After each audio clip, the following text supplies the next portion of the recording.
여기 한 재미있는 이야기가 있어. 한 남성이 집 주변에 있는 7개의 다리를 보고 문득 생각을 했지. 이 7개의 다리를 한 번씩만 거쳐 모두 건널 수 있는지 말이야. 사실상 수학적으로 절대 불가능해.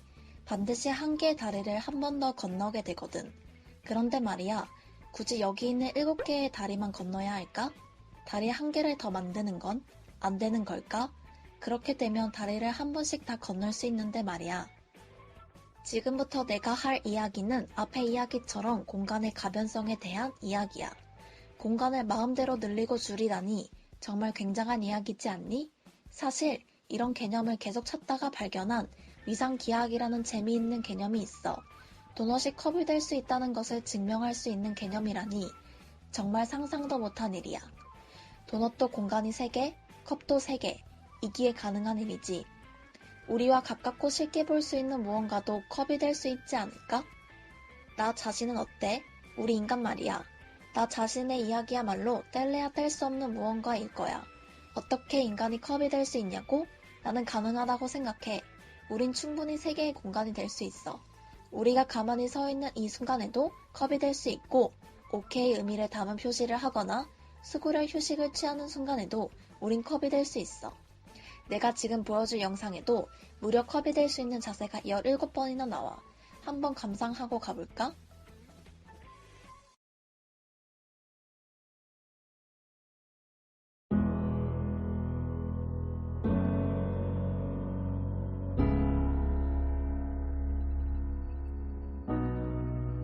You promised the world and I fell for it.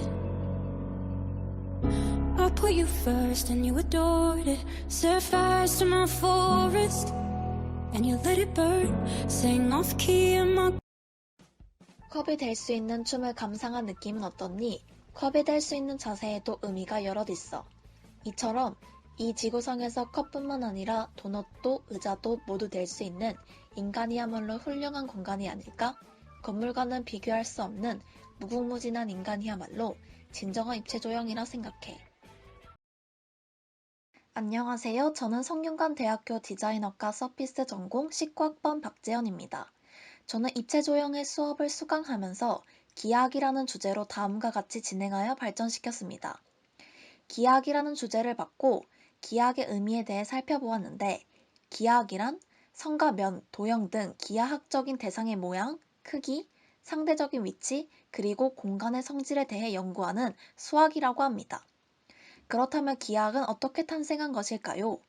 기원전 2000년경 이집트 나일강 인근 비옥한 땅을 사람들이 나누어 경작했는데 강이 범람하여 애써 표시한 경계선이 사라지기 일쑤였다고 합니다. 이로 도형 연구를 시작하였고, 이로 인해 탄생한 것이 기하학이라고 합니다.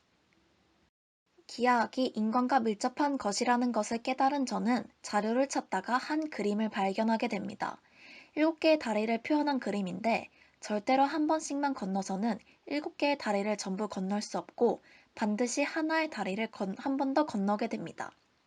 저는 이 문제를 풀어보기 위해 13번의 다리를 한번 그려보았지만 전부 실패하게 됩니다.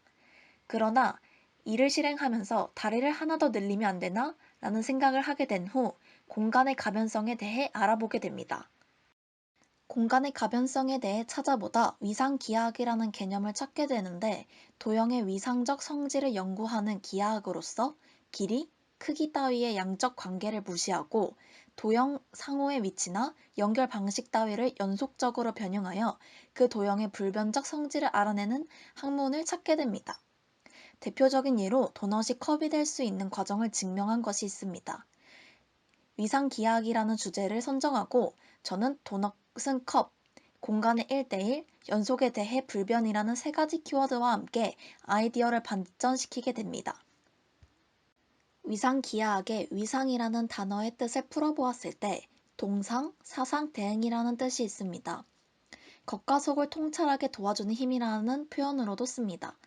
위상기하학은 사람의 외양보다는 본질을 보게 하다 라는 것을 나타낼 때도 쓰며 영화와 요금을 맞바꾸고 수영장이나 스키장 등 사람이 적게 이용하는 시간 등을 저렴하게 내놓는 것도 위상이라는 단어를 쓸 정도로 우리와 밀접한 관련이 있습니다. 이러한 것을 통해 위상기하학이 인간과 매우 밀접한 관련이 있다는 것을 깨닫고 인간도 컵이 될 수 있을까? 라는 생각을 해냈습니다. 이를 실행하기 위해 직접 차력으로도 만들어 보기도 했습니다. 이를 통해 느낀 것은 인간이 컵이 될 수 있다는 것과 정말 공간을 늘리고 줄이는 것이 굉장히 재미있는 체험이라는 것을 깨닫게 됩니다. 이로 이를 사람들에게 전하고자 본격적인 주제는 인간이 컵이다 라는 것을 설정하게 됩니다. 처음에는 재미있는 것을 추구하기 위해 안에 무한한 가능성과 재미를 지닌 마트로시카라는 개념도 생각해 보았지만 인간의 초점을 맞추자고 다시 생각해 보아 인간에 대해 조사하다 팔과 다리를 늘려 공간을 만드는 무용을 생각하고 이를 더 자세히 조사하게 됩니다. 무용에서 나오는 행동 중 인간이 컵이 될 수 있는 행동을 취하면 이것에도 의미가 있다는 것을 깨닫고 이는 컵이 될 수 있는 자세에도 의미를 가지고 있다는 것을 정의하게 됩니다. 한쪽 다리를 단단하게 지탱한 후 한쪽 발을 들면 피루엣이라는 의미로 세상에서 돌다라는 뜻이 있고 다리를 들어 올려 한쪽 팔로 잡아 지탱하면 아라베스크라고 우아한 곡선이라는 뜻을 담고 있습니다. 또 발을 서로 붙이고 구부려 마름모 모양을 하면 레베랑스라는 존경과 감사 인사의 뜻이 되고 팔을 둥글게 머리 위로 높이 드는 자세는 앙오로 높다라는 뜻이 있습니다. 이처럼 컵이 될 수 있는 인간의 자세도 하나하나의 의미가 있습니다. 이를 적절하게 표현하고자 여러 무용과 그림을 찾아보다 애셔의 그림을 발견하게 되고 이를 통해 영감을 얻게 됩니다. 쌍둥이 중 한 명이 춤을 추다 컵이 된다면 인간은 컵이다라는 표현을 은유적으로 재미있게 표현할 수 있겠다 싶어 직접 영상을 만들기로 제작하고 직접 영상도 만들어 보았습니다. 이러한 인간은 컵이다라는 주제의 아이디어를 발전해 나가면서 하나의 결론으로 결론 짓게 되는데 인간은 우리가 생각한 것보다 더 무궁무진한 공간이며 진정한 입체 조형이 아닐까라는 결론을 짓게 됩니다. 우리가 영화나 춤을 보고 감동이나 떨림을 느끼는 것도 우리 하나하나 행동에 의미를 가졌기 때문이라고 생각합니다. 우리가 우리도 모르는 사이에 자연스레 공간에 녹아 하나의 공간임을 인식하지 못하기 때문에 우리가 최고의 공간임을 자각하지 못하고 살아가는 것이 아닐까라는 생각이 한 번 더 필요하다고 생각합니다.